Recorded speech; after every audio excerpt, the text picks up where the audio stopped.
রাতের অন্ধকারে বাইকের আলো চোখে পড়ায় আক্রান্ত বাইক আরোহী। বাইকের আলো কেন চোখে লাগবে সেই কারণে ধারালো অস্ত্র দিয়ে মার বলে দাবি। উত্তর 24 পরগনা বসিরহাট মহকুমা হাসনাবাদ থানার বাইলানি এলাকার ঘটনা। রাতে কাজের শেষে বাইক চালিয়ে বাড়ি ফেরার সময় রাস্তার পাশে বসে থাকা কয়েকজন যুবকের চোখে বাইকের আলো পড়ায় বাইক আরোহীকে দাঁড় করিয়ে মারধর। মাথা ফাটলো বাইক আরোহী যুবকের, নাম শাহজাহান গাজী।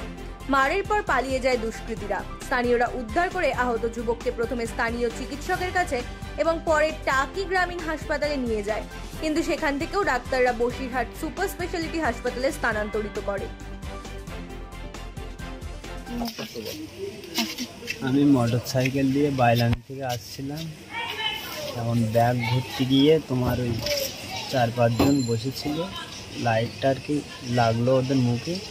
ওরা বলতে লাইট মারছিস কেন, মোটরসাইকেলের লাইট তো রাত্রি জ্বলবে। এখন ওই 1-2 কোথায় ওখান দিয়ে বসে থাকতে থাকতে ওদের হাতের মনে হয় কোনো অস্ত্র ছিল।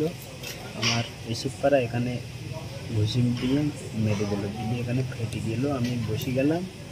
এখন ওই যে রক্ত বেরোবার পরে ওই যে দেখে ও ভয়তে দৌড় মেরে পালালো। চিনতে পেরেছেন কাউকে? হ্যাঁ, ওকে চিনতে পেরেছি। কারা?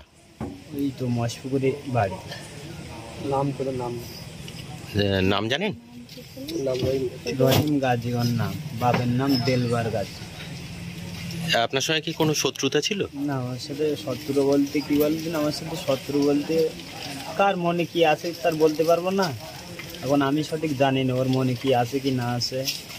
আমার মুখ চেনা আর কি, পাশের গ্রামে বাড়ি ওর। আপনার নাম? আমার নাম শাহজাহান গাজী। কি হয়েছে ঘটনা? আমি গিয়ে দেখি ওরা দাদা পাশের লোকজন সব ডাক্তার দেখছে, আর গিয়ে দেখি ওর বাড়ি আমাদের কোনো সংবাদ দেয়নি। আমরা গিয়ে দেখি যে বসাই রেখেছে। কি করে জানতে পারলেন?